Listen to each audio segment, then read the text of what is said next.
Today I'm going to be walking you through Cinema Studio's newest update, and the updates are actually crazy. The new features they have just added into Cinema Studio are mind-blowing and probably going to put Hollywood out of business. So by the end of this video, you're going to understand what Cinema Studio is and the newest features and how to fully use it so that you can create images, videos in seconds that are cinematic and very high quality. So starting off, we are in Cinema Studio. And if you recall, if you're familiar with it, you have these features here. Now, the coolest part about Cinema Studio is that it's very user-friendly. So for instance, I can come to this panel down here.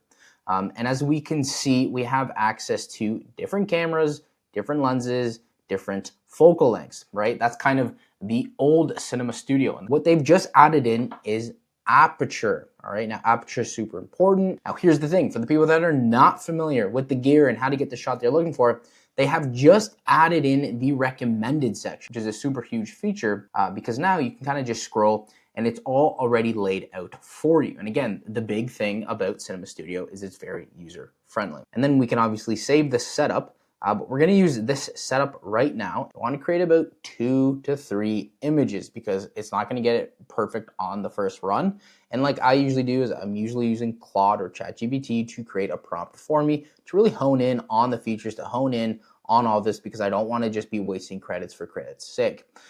So as you can see with this image is beautiful. It got it pretty much down. Have this person riding a bike. As you can see, it's keeping the shirt intact. It's keeping the jeans intact, even the shoes down here, you can tell.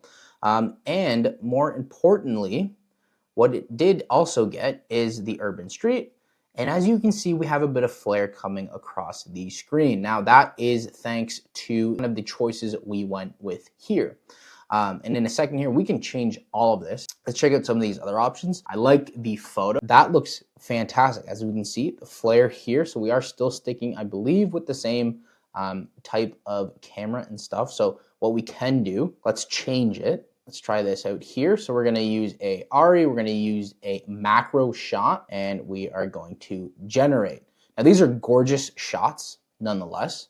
As you can see, we have a bike. We do have this flare, and then we're going to animate a lot of this, okay? And I'm going to show you how in a click of a button, we can actually start animating and producing video very, very quickly. Just for the sake of this video, you can tell this prompt is not the greatest.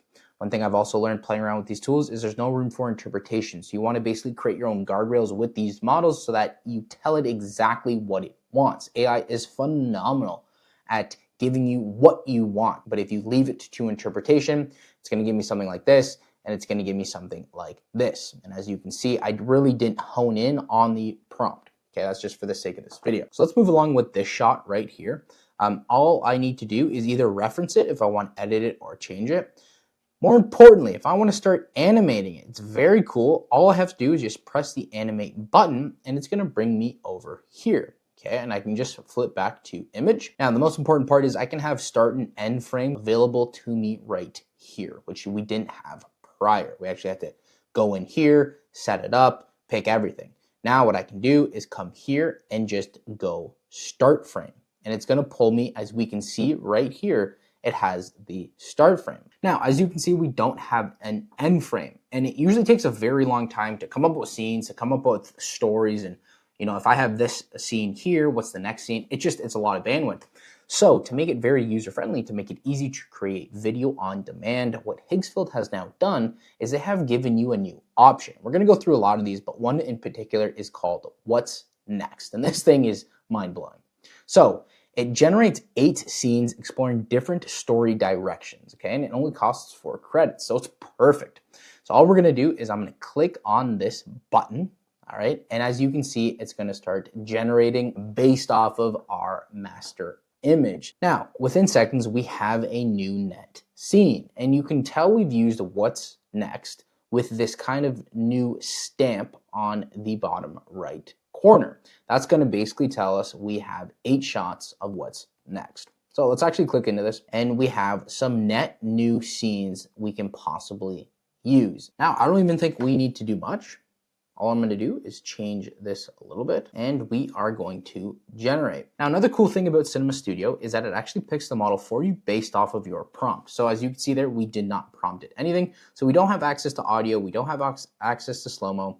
We only have access to duration and aspect ratio. And so the problem was a lot of people would spend a ton of mental bandwidth picking what model to use based off of credits, based off the shot, based off what they're looking for, and it just becomes a lot. So now what they're doing is they're making it very user-friendly by actually picking the model for you based off the prompt, which is super easy. All right, very cool, kind of just circling around. Now, despite the video, if we just look at the physics, we have no warping, which is great. Like the bike stays very steady, and even this too, when he's turning around in the circle, pretty clean.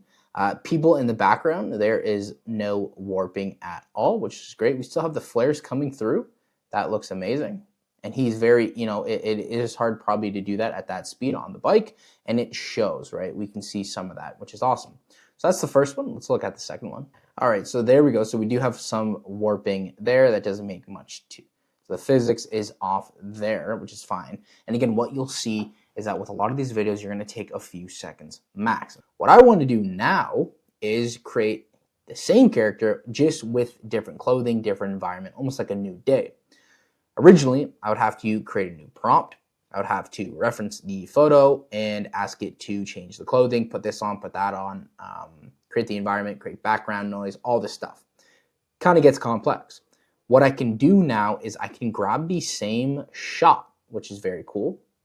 Say we take this shot, and what I can do now is I can come over here and I can go to AI Stylist. Now the coolest part with AI Stylist is that you can see to the side of me here, we can customize a completely new scene, environment in a matter of seconds. So we're gonna click on Mail here, and all we're gonna do is we can choose the outfit, we can choose the outerwear.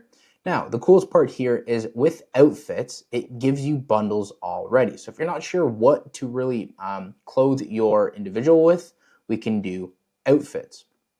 Or rather, if you have an idea, you can do tops, you can do sets, you can do bottoms, you can do socks even, you can do shoes and accessories. You can customize it however you like, and there are tons of options anyways. So they really thought this through. So the background, we're going to change it, and we're basically going to put him on a beach riding a bike. All right, so we have it here, and let's just double check. Did we get it? So we have a white shirt. He's wearing a white shirt. We have some pants.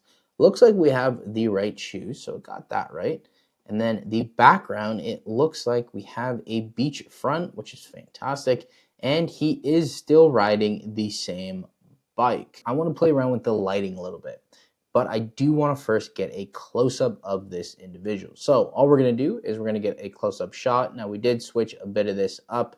I'm going to come up with the macro lens. We're going to increase focal length, keep aperture the same, and we're going to generate some net new shots.